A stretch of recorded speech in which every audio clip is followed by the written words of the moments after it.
não prometer a parte curta, né? Cortou.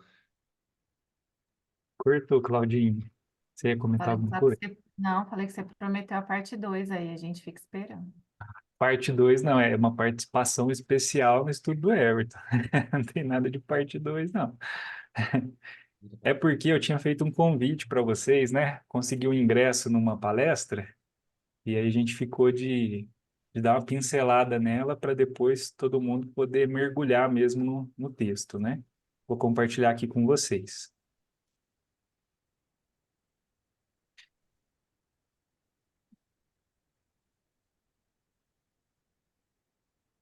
Bom, então a gente vai ver um trecho do capítulo segundo do livro No Mundo Maior. No estudo, a gente usou o capítulo terceiro, né?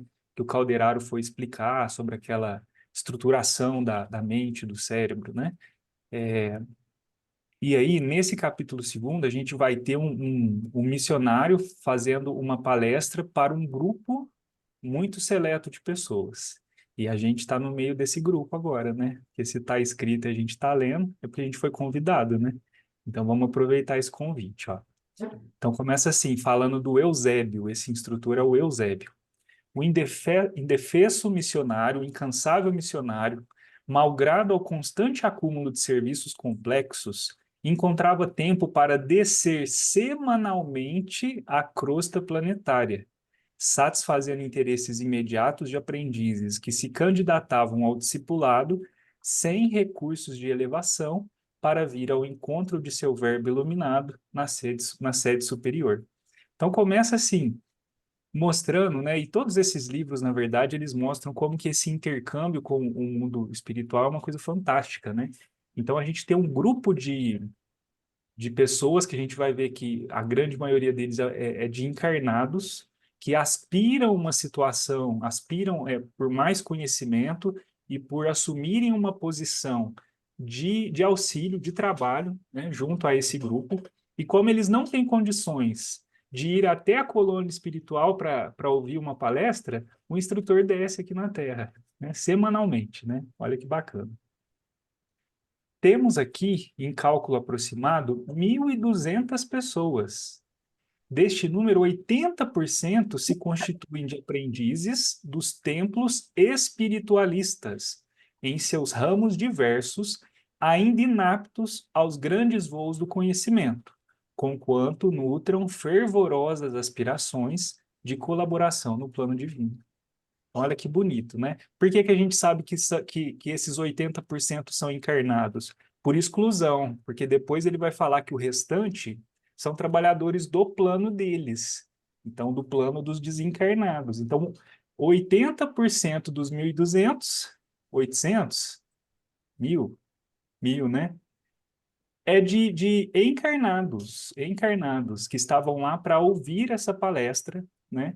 E como falou aqui, apesar de inaptos aos grandes voos do conhecimento, mas tinham essa fervorosa aspiração, né? Quer dizer, essa boa vontade para entrar nesse trabalho, né? E a gente vai ver do que ele vai falar, que trabalho é esse. A gente já tem uma ideia, porque a gente viu que o Calderaro, ele se especializou no trabalho de assistência à saúde mental, né? Aquilo que ele falou de psiquiatria iluminada, né?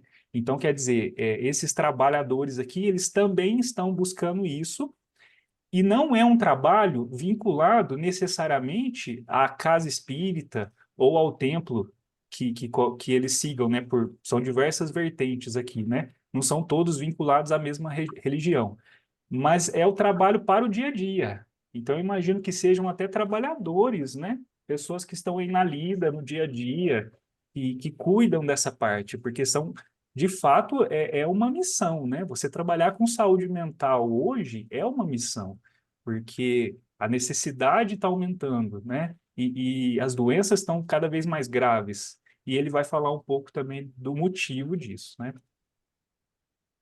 Então, ainda falando desse grupo, ó, são companheiros de elevado potencial de virtudes, exemplificam a boa vontade, exercitam-se na iluminação interior através de esforço louvável, contudo, ainda não criaram o cerne da confiança para uso próprio.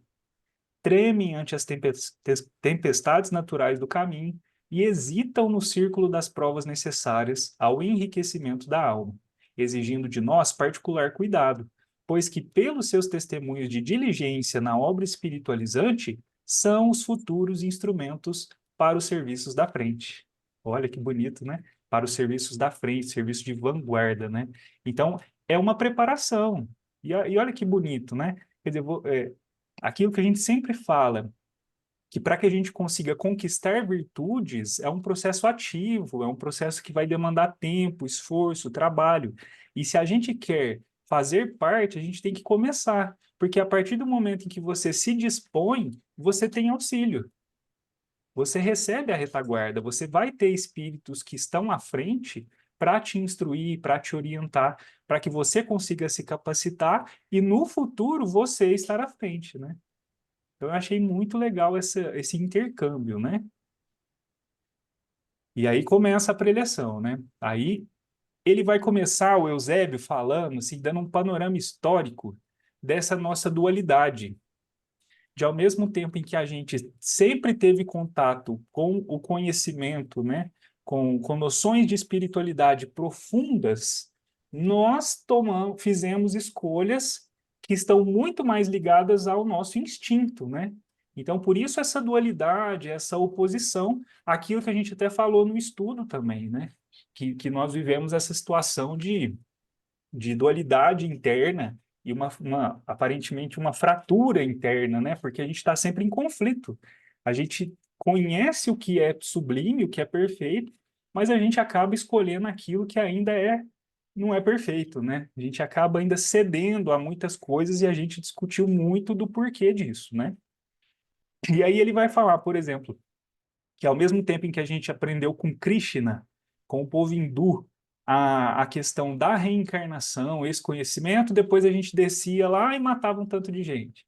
Ele vai fazendo os contrapontos, né, por todas as épocas, em todas as nações, né, até mesmo na época de Roma, ele fala, havia ali um culto à virtude, um culto ao belo, ao bom, e ao mesmo tempo faziam-se guerras, né? Depois ele passa pelo Cristo, que a gente teve aí todo esse movimento das cruzadas, né? Então, como que a gente entra em contato com algo tão sublime, mas ao mesmo tempo a gente não sai dessa situação, dessas escolhas ruins, né?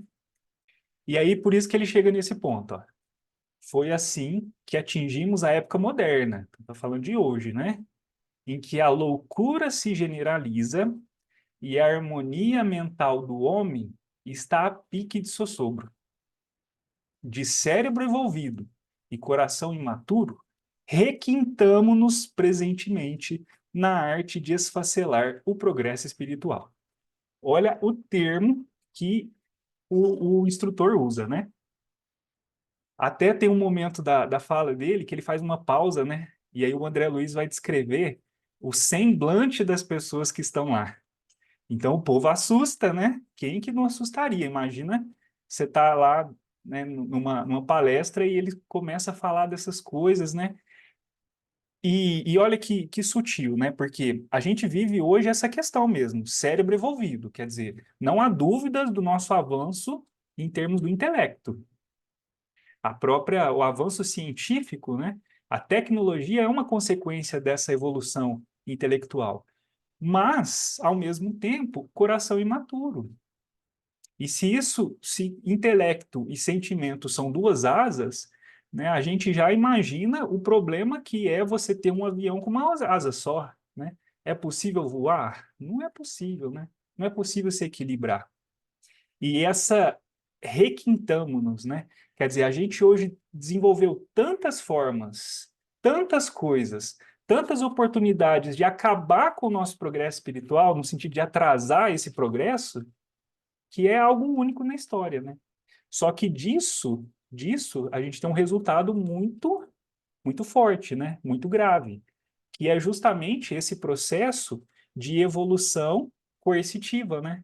Por que que a gente fala em transição planetária? Porque a gente não pode ficar indefinidamente nesse processo. A gente não pode ficar perdendo essas oportunidades ad eterno.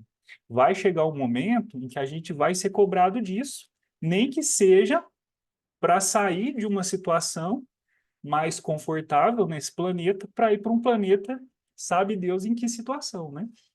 Sabe Deus o que que a gente vai encontrar se a gente tiver que sair daqui.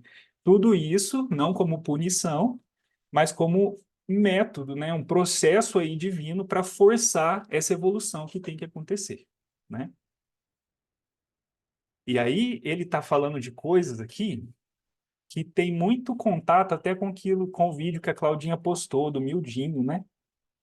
Porque lá no Mildinho, não sei se vocês ouviram o estudo que o Aloysio fez falando sobre esse processo no Rio Grande do Sul, né? Eu confesso que eu ainda estou com muita dificuldade de assimilar o que está acontecendo lá. Porque eu sempre acho que esses processos coletivos são assim, muito intensos, né? E eu fico sempre imaginando por que que não poderia ter sido diferente, né? E aí o Aloysio vai falar que como que disso podem surgir coisas maravilhosas, né? Com aquela visão de poeta que ele tem, ele faz paralelos, né? E aí vai falar de algo que é muito importante, que ele fala que há alguns anos a gente vem, como coletividade aqui no Brasil, vivenciando uma espécie de anestesia, uma espécie de ele fez um estudo que ele fala desse comportamento, né? É uma certa indiferença que a gente tem sobre tudo que está acontecendo. Então, a gente consegue conviver com coisas que a gente não poderia mais conviver, não poderia mais aceitar. E é o que acontece. E nessas situações de provação coletiva, isso mexe com os ânimos. Isso mexe com todos nós, né? E, de certa forma, isso tirou a gente daquele estado morno em que a gente estava, né? Daí é um dos benefícios desse processo. Por pior que seja, por mais doloroso que seja, a consequência, o resultado vai ser proveitoso, né? E é muito bom, vale a pena todo mundo assistir depois, né? Hoje, as coletividades humanas ainda sofrem um assédio da espada homicida e chuvas de bombas arremetem contra populações indefesas. Ele fala isso naquela época, né? Entre a Primeira e a Segunda Guerra, né? E hoje não mudou, né? No entanto, a febre amarela, a cólera e a varíola foram dominadas. A lepra, a tuberculose e o câncer experimentam combates sem tréguas. Então, por outro lado, né, a medicina avançou e muitas coisas passaram a ter tratamento, né?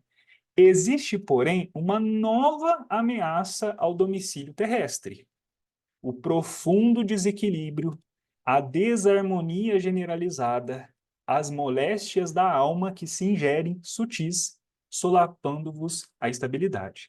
As moléstias da alma.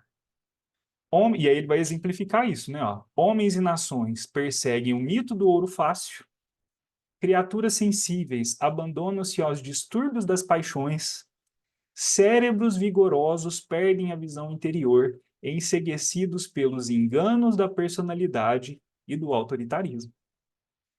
Empenhados em disputas intermináveis, em duelos formidandos de opinião, conduzidos por desvairadas ambições inferiores, os filhos da terra abeiram-se de novo abismo que o olhar conturbado não lhes deixa perceber. Então, olha como ele está chamando a atenção para a gravidade do momento que a gente está vivenciando, né? E, de fato, a gente olha para a nossa sociedade no geral e a gente percebe que isso aqui, esse comportamento, né? É como isso está em tudo, né? Em todos os lugares, né? Esse antivórtice, meus irmãos, e aí ele dando a ideia de que a gente está num grande redemoinho, e quando um navio entra num redemoinho, ele não, meio que não tem outra opção a não ser seguir o fluxo desse redemoinho e terminar pelo naufrágio, né? Então, enquanto você consegue afastar da beira desse redemoinho, você tem salvação. Se você entra no meio dele, aí não tem. É igual buraco negro, né? Nada escapa do buraco negro. Se você está lá na borda dele, você ainda tem chance de escapar, mas depois que cai nele, nem a luz escapa, né? Por isso que é buraco negro. E aí ele vai falar o que é isso, né? Esse processo, né? Esse ponto em que as coisas vão culminar é a alienação mental. E aí uma palavra forte também, né? Porque a alienação mental, às vezes, a gente traz para o lado da doença mental. Mas não é esse o ponto. A alienação mental aqui é o descolamento daquilo que é a verdade, né? A gente tem que pensar nessa alienação mental nessa perspectiva espiritual. Então, todo aquele que vive uma vida descolada das verdades eternas, descoladas do que é a realidade do espírito, essa pessoa vive uma alienação mental, né? E olha o que ele fala disso, que não nos desintegra só os patrimônios celulares da vida física, senão também nos atinge o tecido sutil da alma, invadindo-nos o cerne do corpo perispiritual. Quase todos os quadros da civilização moderna se acham comprometidos na estrutura fundamental. Precisamos, pois, mobilizar todas as forças ao nosso alcance, a serviço da causa humana, que é a nossa própria causa. Então, ele mostra o panorama, aí ele faz esse convite para que aquele grupo auxilie nesse processo, mas aí ele vai falar também como que deve ser feito isso, né? Então, eu resumi muito, viu, gente? Muito mesmo. Tem muito mais coisas que vocês precisam ler lá. Mas ele vai falar o seguinte, né? De forma geral, para a gente também não tomar muito tempo do estudo do Everton. Não basta só acreditar na imortalidade da alma, não basta só olhar para o Cristo e perceber ele como guia e modelo, né? Então, tá, olha como que é aquilo que a gente já falou muito aqui nos nossos estudos, né? Não basta a gente ter esse comportamento da multidão que admira, né? A gente tem que entrar no passo além, do discipulado. Só que isso envolve um processo de auto-melhoramento, né? Então, olha, voltamos de novo, né? No mesmo processo, do conhece-te a ti mesmo, desse trabalho para a construção de valores pessoais, e aí sim a gente se capacita a auxiliar nesse processo todo, né?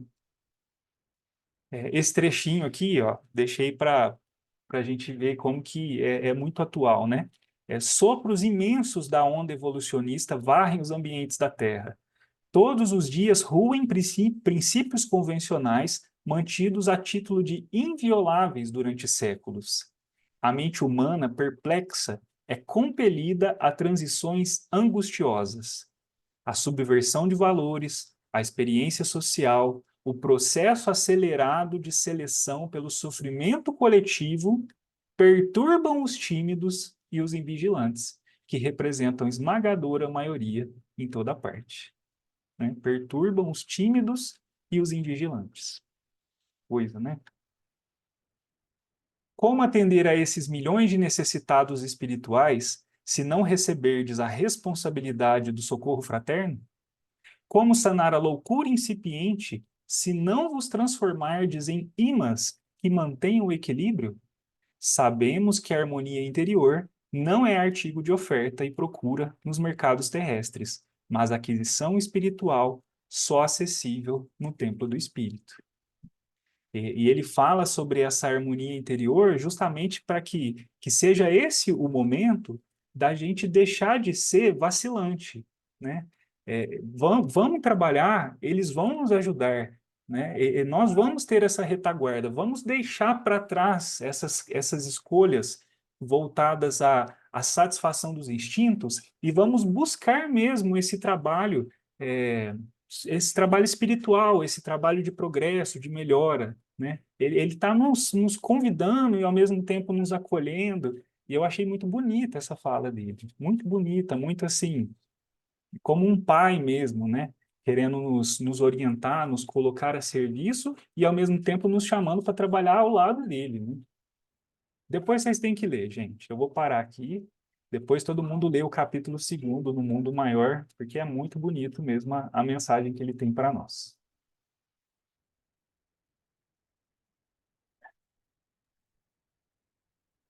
Tá ótimo, Bruno. Obrigado. Bom, e com essas, se tivesse um aleluia aqui, terminamos o capítulo sexto. Quanto tempo no capítulo sexto? Olha, Esse ano a gente começou. Não, eu acho que foi ano passado que a gente Foi? começou. Nossa, É, então foi ano passado. foi ano passado. Então, é, a gente finaliza agora o capítulo 6. E imediatamente vamos começar o capítulo 7. E é interessante essa movimentação, porque nós estamos vindo de um discurso, né? O Bruno sempre fala, né, do discurso da planície, né? A gente fala do monte, porque há aquela, né, Jesus estaria numa planície ou subiu ao morro, né? Enfim. Mas logo depois de trazer esse compêndio de valores morais, espirituais, que é salvaguarda, né, dos valores da vida como um todo, agora vem um pouquinho de ação. E na sequência do estudo do Evangelho, nós vamos ver dois exemplos, né, duas ações, duas curas de Jesus. Então, vou compartilhar aqui. Ah, só uma coisa, Bruno, peraí, antes de eu não esquecer de falar, que essa fala, você está colocando aí a data? Abril de 2023, Sério? um ano. Eu imaginei que era muito, mas um ano. É porque ele é muito longo, mas não imaginava que mais Jesus. de um ano. Você não consegue pôr aquele efeito, Claudinha? Aleluia. Ah, Tinha que ter combinado um antes. ano e pouquinho, hein? Um ano com folga. É um ano Um e ano com um mês. folga. Bom, mas também, né, gente? Também tá bom. E uma coisa aí que eu queria dizer, enquanto o Bruno estava lendo o capítulo, né, é que esse livro é de 1947. Eu ia perguntar, porque parece que ele é de 2024. Os espíritos enxergam longe, né? Os espíritos enxergam longe. Falando em enxergar longe, estamos vendo o Matheus subindo no sofá e o medo de cair lá, ó. Os espíritos enxergam longe, gente. Por isso que a gente tem que ouvir quando as vozes do além vêm nos alertar e nos orientar, porque eles estão vendo o que que vai ser lá na frente, né? É igual a gente com o filho, né? Que é novinho, né? A gente já está vendo o que que vai acontecer. Então, a gente precisa estar atento a isso. Bom, com essas considerações, vamos dar uma olhadinha aqui no que eu não estou achando. Peraí.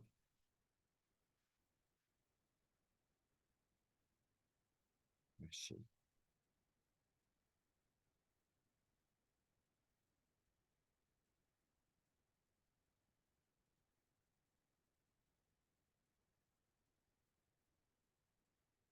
Apareceu aí? Parece. Apareceu. Então, a cura do servo do centurião. Eu vou ler tudo, né? E depois eu fiz tirei algumas coisas do texto para a gente comentar, e nos estudos seguintes a gente pode ser mais preciso. Então, na cura do servo do centurião, capítulo 7, no versículo 1 diz assim: E depois de concluir todos esses discursos perante o povo, né, que a gente acabou de ver, entrou em Cafarnaum. E o servo de um centurião, a quem muito estimava, estava doente e moribundo. E quando ouviu falar de Jesus, enviou-lhe uns anciãos dos judeus, rogando-lhe que viesse curar o seu servo. E chegando eles junto de Jesus, rogaram-lhe muito, dizendo: É digno que lhe concedas isto, porque ama a nossa nação e ele mesmo nos edificou a sinagoga. E foi Jesus com eles. Mas quando estava perto da casa, enviou-lhe o centurião uns amigos, dizendo-lhe: Senhor, não te incomodes, porque não sou digno de que entres debaixo do meu telhado. E por isso, nem ainda me julguei digno de ir ter contigo. Dize, porém, uma palavra, e o meu criado sarará. Porque também sou homem sujeito à autoridade, e tenho soldados sob o meu poder. E digo a este: vai, e ele vai. E a outro: vem, e ele vem. E ao meu servo: faze isto, e ele o faz. E ouvindo isto, Jesus maravilhou-se dele, e voltando-se, disse à multidão que o seguia: digo-vos que nem ainda em Israel tem achado tanta fé. E voltando-se para casa, os que foram enviados acharam são o servo enfermo. Para aqui.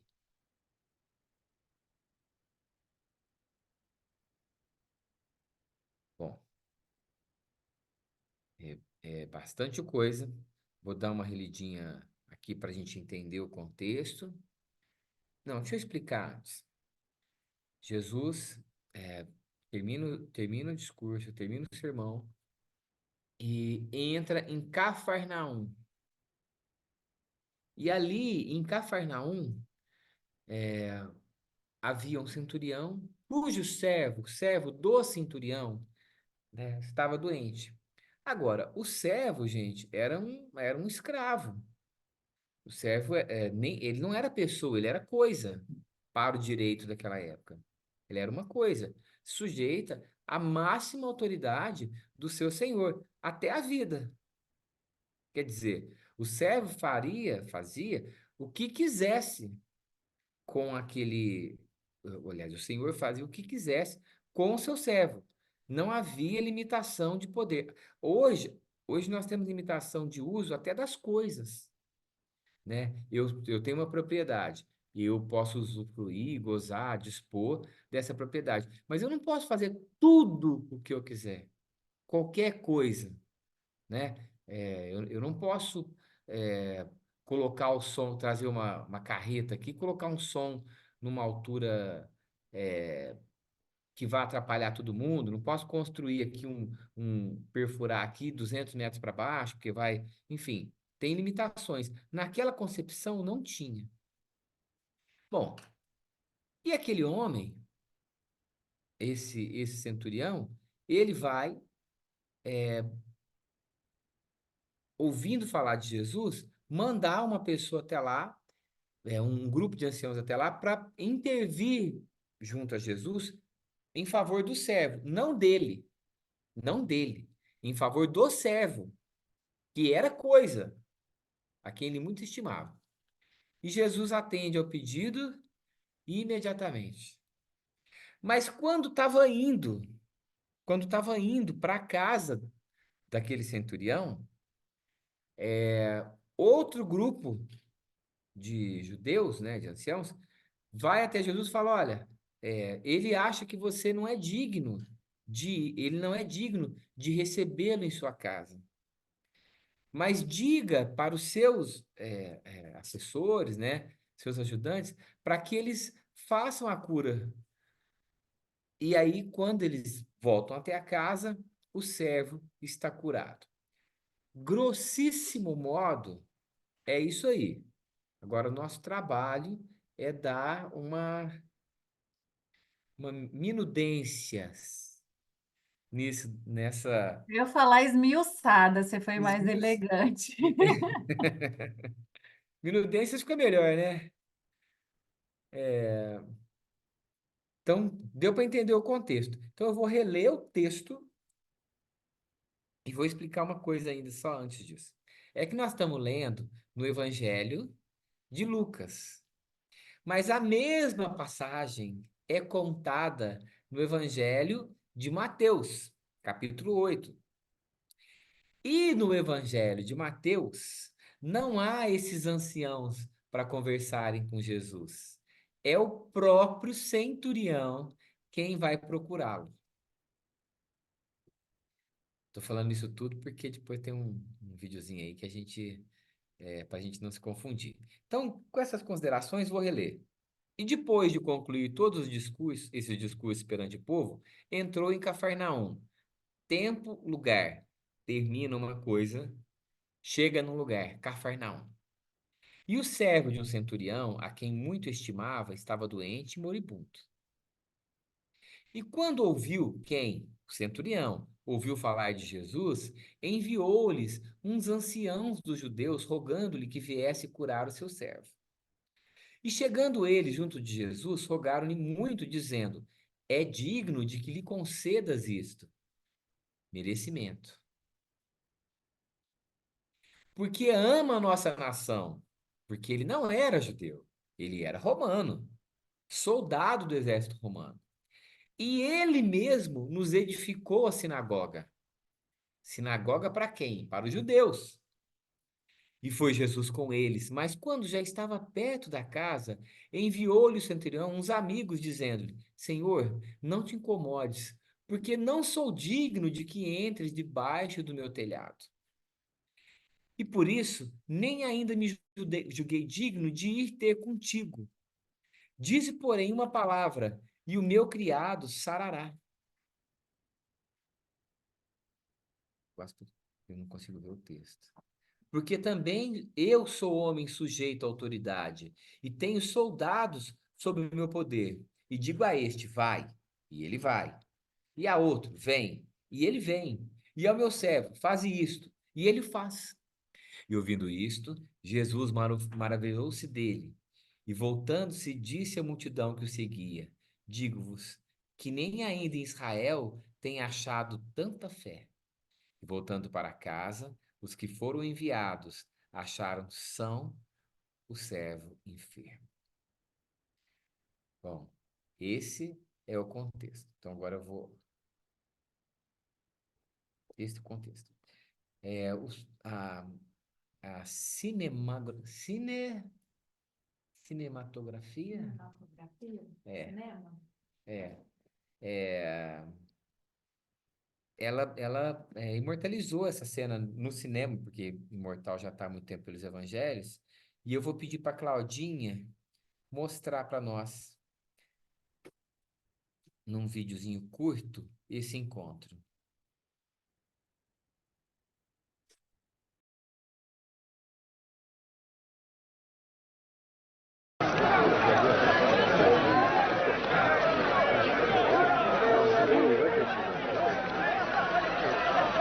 E os servos saíram e convidaram todos que encontraram, os bons e os maus. Sabe quem é? Então, o casamento estava repleto de pessoas.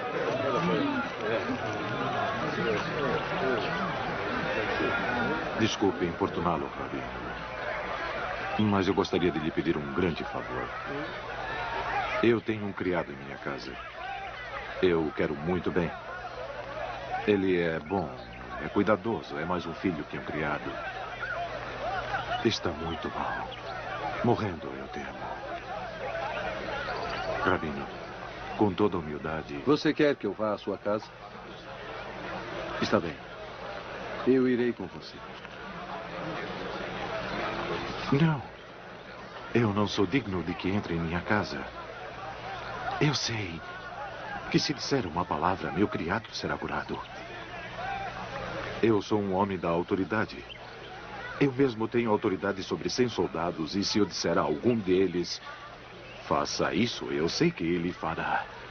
E se eu disser a outro, vá ali, eu sei que ele irá. Eu não preciso ver. Eu sei. Então, se for o bastante dizer uma palavra, que assim seja. Vocês ouviram este homem? Eu não encontrei tanta fé entre o povo de Israel.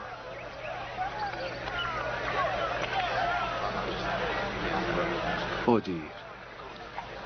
Sua fé curou seu criado.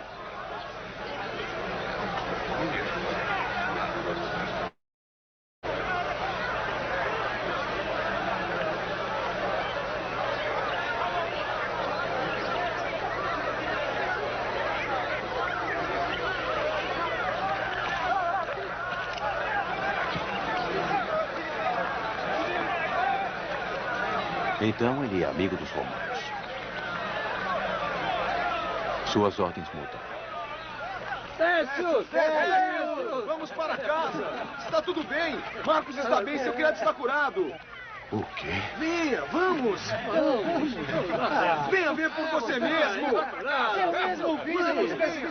Vamos para sua casa! Vamos para sua casa! Está curado! Está curado!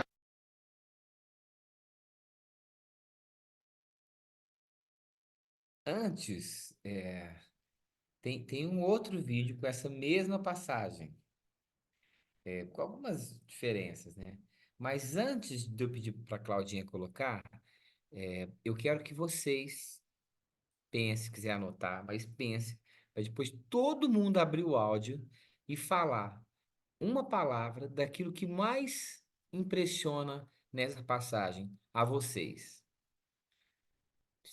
Se é a caridade, se é a humildade, se é, tá? O que mais surpreendeu? Agora eu vou pedir para a Claudinha colocar a mesma passagem, mas no The Chosen. Aquele que eu mandei, porque você só me mandou esse. É, aquele que você me mandou. Ah, tá.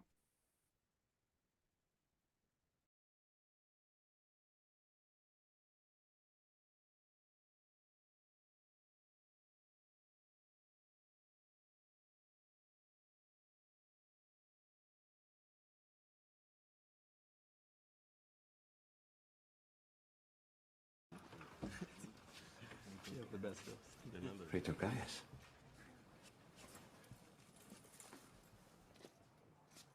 Lord.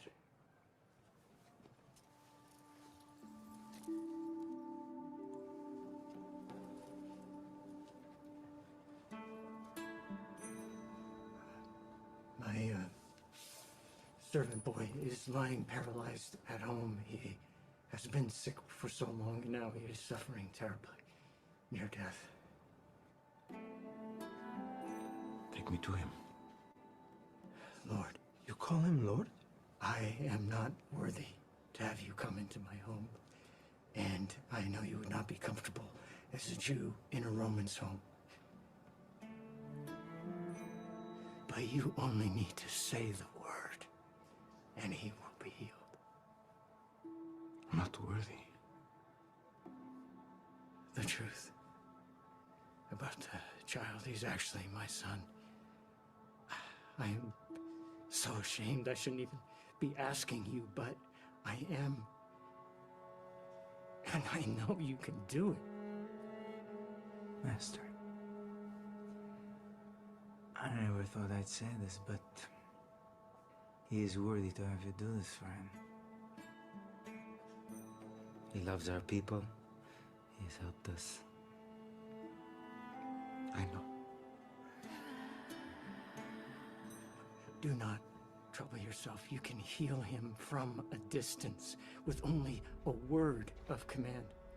I also have authority with men under me. If I say to one, go, he goes. If I say to another, come, he comes. Anything you command in this world will happen. I know it. Even this. Stand up. What? Rise.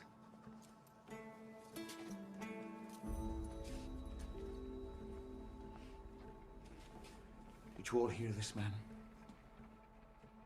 Truly, I tell you, with no one in Israel have I found such faith. I was rejected in my own hometown, and I'm threatened by the religious leaders of my own people, and yet this man, a Gentile, has more bold confidence in what he believes that I can do than anyone I have yet encountered.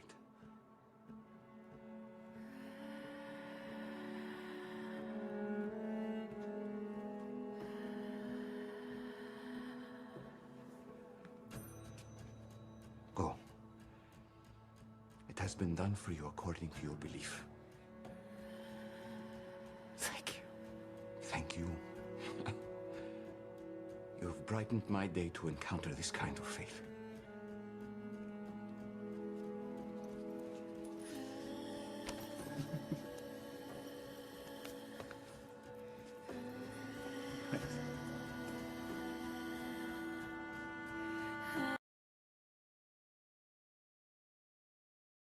Everton, deixa eu só fazer uma perguntinha. Pois Em não? qual temporada do The Chosen tá essa parte? Eu não lembro dela.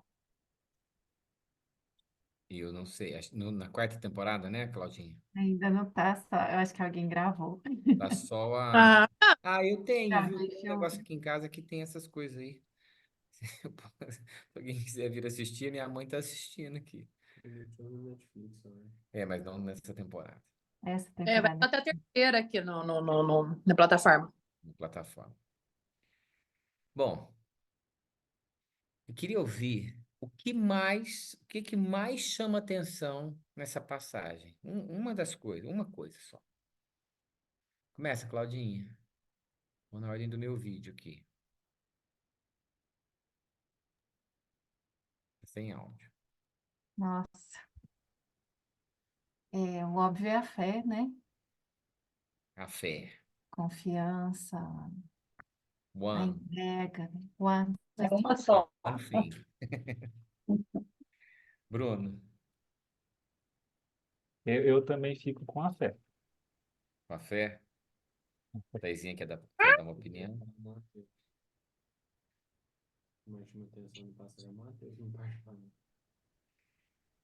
Miriam, presta atenção se ela quiser falar. Eu fico com o olhar do amor, poder do amor, que pode movimentar todos os sentimentos. Poder do amor. Sandra, Para mim fica o amor, mas com uma necessidade e que nos mostra que as fronteiras nós mesmos colocamos, né? Nos iguala, né? Ali, para que fronteiras, né? Marcos, Eu vi ali muito reconhecimento do poder de Cristo, né? reconhecer que ele é o Messias, né? É. Mãe, A humildade dele, que ele demonstrou perante Jesus. Hebe,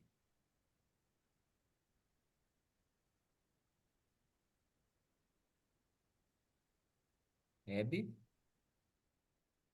Eu fico com duas palavrinhas. É a descoberta de Jesus e fé. É bonito, né? Uma pessoa que não era o apóstolo conhecer o Cristo. desse jeito, né? Aninha, Ele tinha certeza que ia ser curado. Então, é a certeza que me emocionou. Lilinha, Gostei bastante no. Tá ouvindo? estamos. Bastante no primeiro vídeo, quando ele fica querendo voltar para agradecer. Achei bem bacana. E a coragem também, né? Ele sendo um centurião, ter a coragem de ir até lá. Lilinha Vilhena, Para mim, esse lugar do eu não sou digno, né? Quem é, né? Então, assim, esse amor é para todos, né? Não é para alguns escolhidos. tem uma coisa que a virtude ignora a si mesma, né? Quem é realmente virtuoso, né? Não se diz virtuoso.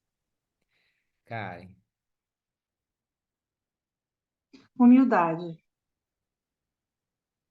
Confiança também, mas tem muita humildade, né?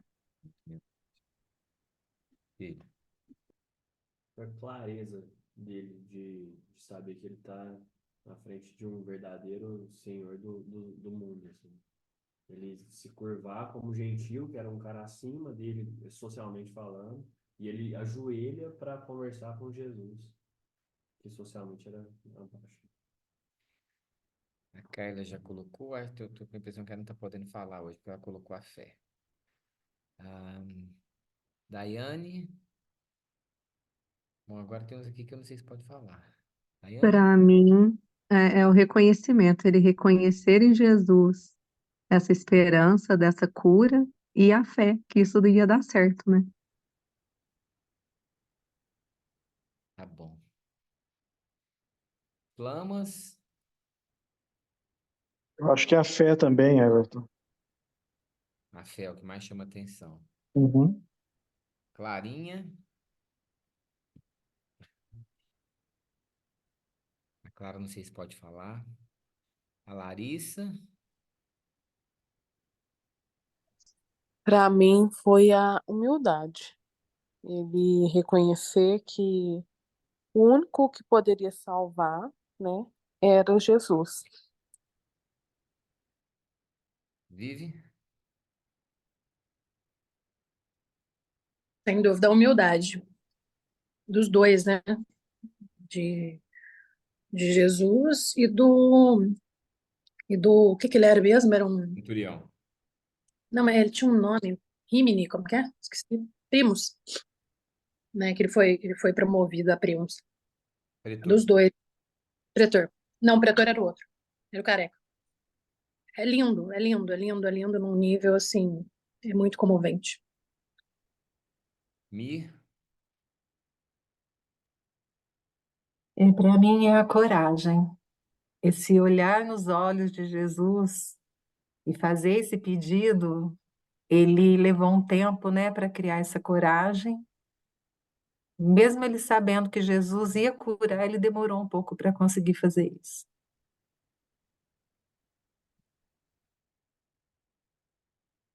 Bem. Everton, Tô sem áudio? quero saber essa palavra. Ah, minha palavra. O que mais me surpreendeu foi Jesus ter ficado surpreso. Isso eu achei assim, porque como Jesus conhece o íntimo, né? Pelo menos na grafia dos evangelistas, Jesus ter ficado surpreso, eu fiquei, fiquei muito surpreso com isso, com a surpresa dele. Mas aí agora, assim, para a gente ir desenvolvendo, tem muita coisa. Tem muita coisa. Então, vou começar aqui com o lugar. Cafarnaum. Depois da rejeição de Jesus em Nazaré, Jesus ele faz de Cafarnaum, né, o Mar da Galileia, o centro das suas ações, das suas operações. Ali é o lugar que ele mais vai agir. Então, coloquei lá, ó, em Cafarnaum, convocou os discípulos, Simão, André, Tiago e João, Levi. Nessa cidade ele curou o servo centurião, que é a passagem que a gente está vendo agora. A sogra de Pedro, que vai vir logo na sequência. Quer dizer que Pedro realmente era casado. Paralítico e um homem endemoniado. Em Cafarnaum também houve uma discussão sobre a grandeza, o discurso de João, e outros acontecimentos da vida de Cristo. Mas Jesus, a gente vai ver lá em Mateus depois, amaldiçoou Cafarnaum pela sua pouca fé. E é uma cidade que caiu, né, que ela ficou praticamente desabitada a partir do século VI. Então, o lugar é um centro de ações e mesmo geograficamente ela tinha uma localização que permitia isso, né, de passar de um lugar para outro. Quando nós formos lá, né, a gente depois que passar isso tudo aí, a gente vai poder entender melhor. Mas só para dizer que ele sai do monte, ele termina o discurso e volta para o seu centro de ações, onde acontecem muitas, muitas das passagens que nós estudamos. Então, primeiro, o lugar. Segundo, o centurião. O que é um centurião? Ele é um oficial do exército romano que comandava um conjunto de homens entre 60 e 100 homens. Quando a gente estuda pelo direito romano, a gente via que era mais próximo de 100, mas aqui na definição do dicionário era a partir de 60. Esse homem ele não era só um comandante militar, ele tinha poderes de juiz, ele tinha poderes administrativos, então ele era um homem muito importante. Tanto assim que quando a gente vai no texto, ele diz assim, ó, ele nos construiu a sinagoga.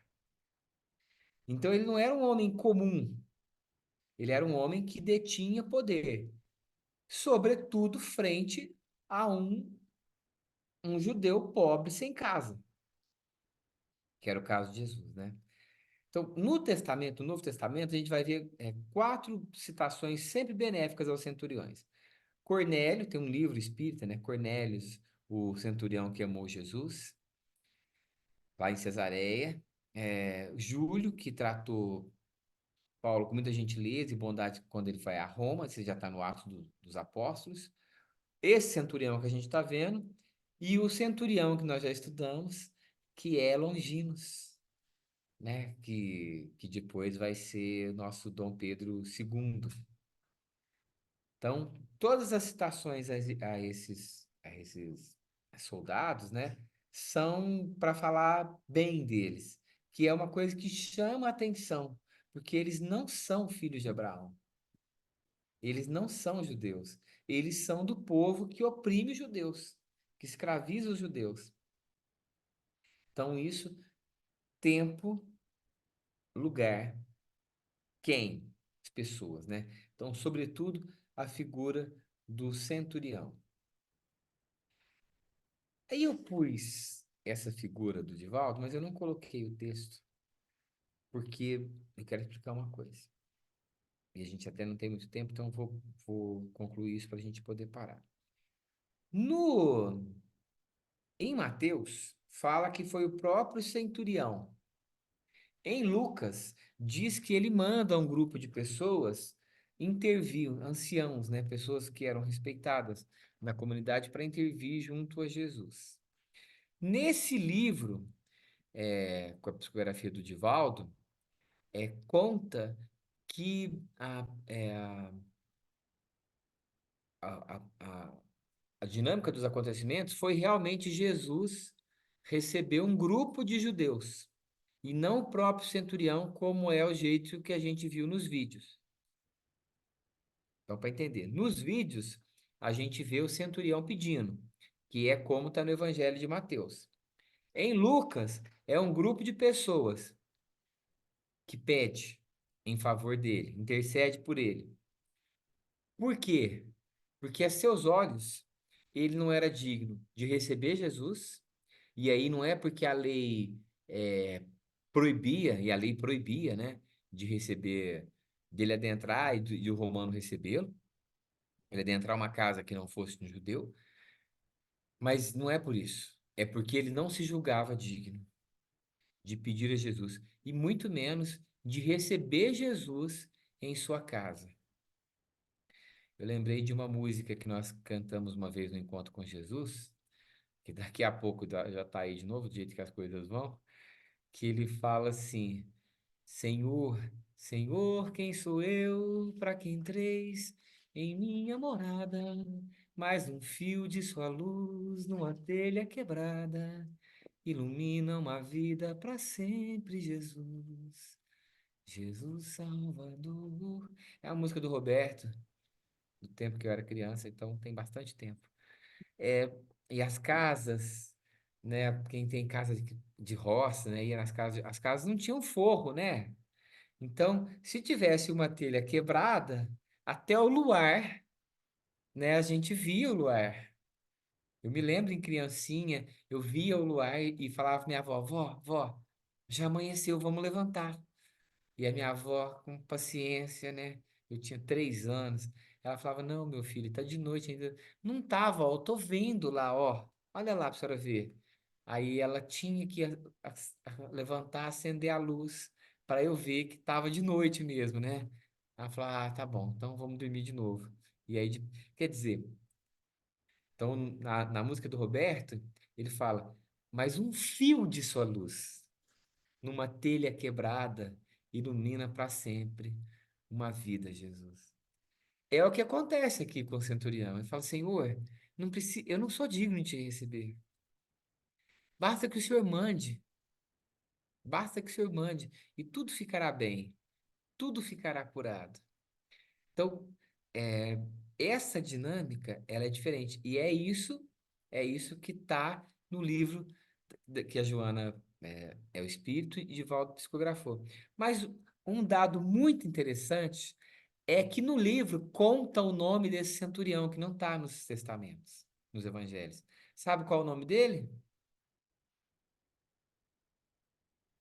Paulus. Paulus. E vocês sabem o que significa Paulus? Paulo significa simples, humilde, pequeno. E ele não era judeu, porque nós já estudamos, né? Que entre os judeus o nome tinha um significado muito grande, né? Então, naquele finalzinho, ele fica assim, meio por entender, né? Eu tô falando de Joana, mas na verdade é a Amélia Rodrigues. Ele fica meio por entender, porque Jesus, ele fala dos subordinados. E aí, lá no final do livro, eu vou ler só esse pedacinho para vocês entenderem. Ele fala assim, ó.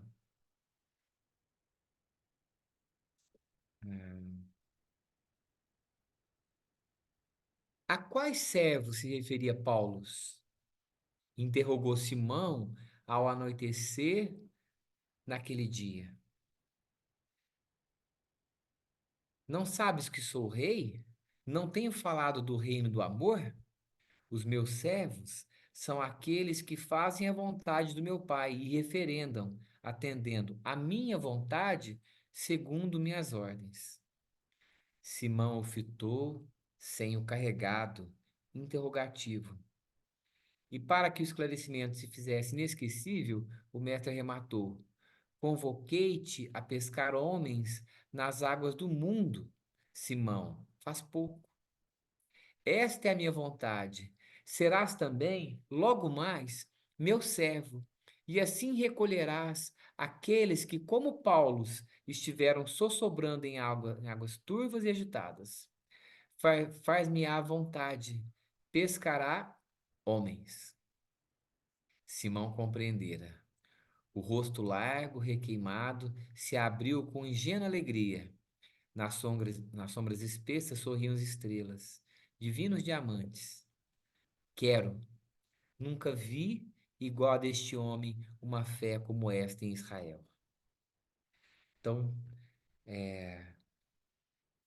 o livro complementa que os próprios apóstolos, né, então discípulos, eles queriam entender o que significava. Então, Jesus vai explicar para Paulo, para Pedro, é aquilo que serve a nós. Sejamos nós também, né, auxiliares, ajudantes do Cristo. E na música antiga da evangelização, ela diz assim: vem aqui o dia, já vem, que a aurora já vem, ceareiro, e nos convida a semear, porque a seara é muito grande e são poucos os ceareiros. Como dizer que o trabalho é gigantesco, mas poucos estão aptos a trabalhar. E como é bonito trabalhar, né? A Claudinha colocou daquela, esqueci o nome da moça que faz a comida que abraça, na, lá no sul, né? E a Claudinha escrevendo com os filhos dela as cartinhas, né? Para aquelas pessoas. Isso aí é evangelho, né, gente? Não tem hora para evangelho, se a gente for ver bem, né? Evangelho é toda hora, né? É no jeito de fazer. O estudo é uma coisa, mas a ação mesmo é a todo momento, né? É a todo momento. Até no ato de pedir, como Paulo, o centurião, que a Amélia poderia. Everton, Oi, pode falar. Everton, outra reflexão que eu fiz dessa passagem foi que ele passou a mensagem de igualdade, né? De igualdade, né? Todos têm o mesmo direito, não era só os judeus ali, eles estavam se achando, né? Ali os escolhidos, né? E ele aproveita essa passagem para passar essa mensagem de igualdade, né? A igualdade não estava na questão ali do povo, né, em si, da separação ali dos povos, mas o que iguala, nos iguala é o coração, é a verdade, né? A humildade, é de dentro, né? Que vai nos igualar a todos, né? Nós vamos desdobrar isso, Karen, mas só da gente pensar, porque nessa tradução, que é do Haroldo, ele fala assim: em Israel não encontrei fé tão grande. E quem que estava em Israel? Os judeus. João, Ah, sim. que é o maior nascido de mulher, Maria, José. Então, até a gente é uma coisa para a gente se debruçar. Foi em Cafarnaum ou foi em todo Israel que não se achou fé tão grande quanto daquele homem? O evangelho, ele é assim, a todo momento ele quebra os nossos preconceitos, as nossas. Não tem jeito, não tem jeito. É muito acima, é muito acima. Bom, hoje foi só um gostinho, então, viu, gente? Foi só para a gente começar, né? Para a gente retomar os nossos estudos. E com essas reflexões, nós vamos encerrando o nosso estudo. Depois a gente fala do próximo. Ai, gente, tem uma coisa que eu quero falar. Lembra que o teatro ia ser às 8h30? Eu falei, gente, vamos fazer uma pizza e um. E agora mudou para as. Mudou não, a gente Não, abriu uma nova sessão. tem possibilidade. Não, já abriu. Não, eu sei, calma, meu bem, calma, paz. Tem possibilidade de trocar o ingresso para 6h30, se quiserem. E eu vou ficar nas 6h30, porque eu acho 8h30 muito tarde. Eu queria sugerir para quem puder e quiser trocar, fala com a Lígia logo depois da reunião, porque vai acabar rápido. Para trocar o ingresso para 6h30, e daí depois da peça a gente come a pizza. Entendeu? Tá bom? Então, porque sendo 6h30 é um dia que a gente não consegue ter o estudo, né? E aí era uma forma da gente se encontrar também presencialmente. Quem quiser ir às 8h30. Quem quiser ir às 8h30, né? Eu lembro que algumas pessoas haviam comprado já. Mas pode trocar, não precisa comprar de novo, é só trocar o ingresso. Então, tô deixando o convite, né? Quase intimação, para trocar, para a gente poder. É, é 1 hora a peça, é 1 hora. E o Prieto, ele gosta de conversar com a plateia uma meia hora depois da. Aí, ó, agora dá certo. Pena que não dá para chamar ele para pizza. Não dá porque Tem ele vai que ter que apresentar trabalhar, de né? novo. Eu queria, assim, só reforçar o convite para vocês, porque essa oportunidade, ela é muito difícil da gente fazer lá no Arte Vida. Conseguir essa equipe para trazer, nós estamos trazendo junto com outras cidades aqui perto. Então, a gente quer que vocês prestigiem esse teatro, divulguem para os amigos de vocês, nos centros que vocês vão, porque a gente faz com muito carinho, né? Mas não é uma tarefa fácil, então a gente conta com vocês, viu? Combinado, então, gente? A cidade é Ituverava, né? É Ituverava que está trazendo, Boa. porque. Não, é Ituverava. Também? A Silvia vai estar em Ituverava. É o encontro que tem em Ituverava. Tá bom, gente? Muito bem. Então, quem vai agradecer pela nossa reunião para nós encerrarmos? Posso eu, se ninguém quiser. Tava com saudade. Tá ótimo. 3 semanas sem, Você viajou. mas se alguém quiser, Pode fazer. vamos. Fechar os nossos olhos, serenar o nosso pensamento, a nossa respiração, visualizando diante de nós esse Cristo que nos olha como irmão e enxerga como somos e como seremos. E que, acima de tudo, tanto nos ama. Que a gente possa dar as mãos a esse irmão, rogando a ele que esteja nesse momento, junto aos corações enlutados e em sofrimento, e que repita, enviando para eles os nossos fluidos de carinho, de bom ânimo, e multiplicando as nossas migalhas que ofertamos agora. Que esse Cristo, que é infinitamente misericórdia e amor, repita a esses irmãos, nossos irmãos gaúchos,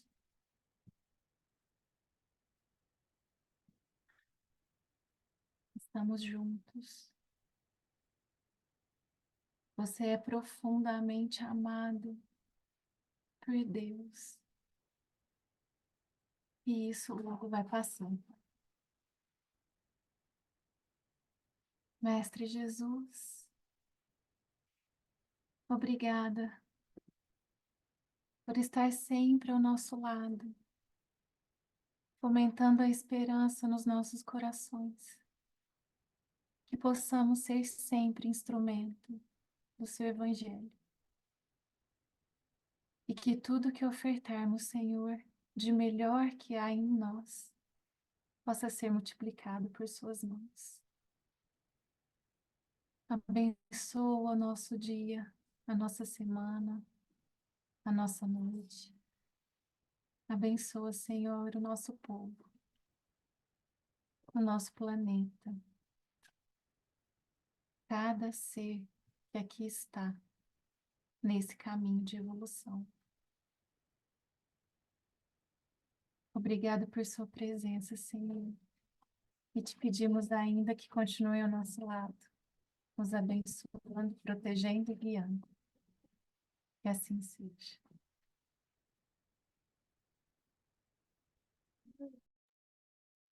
Obrigado, Claudinha.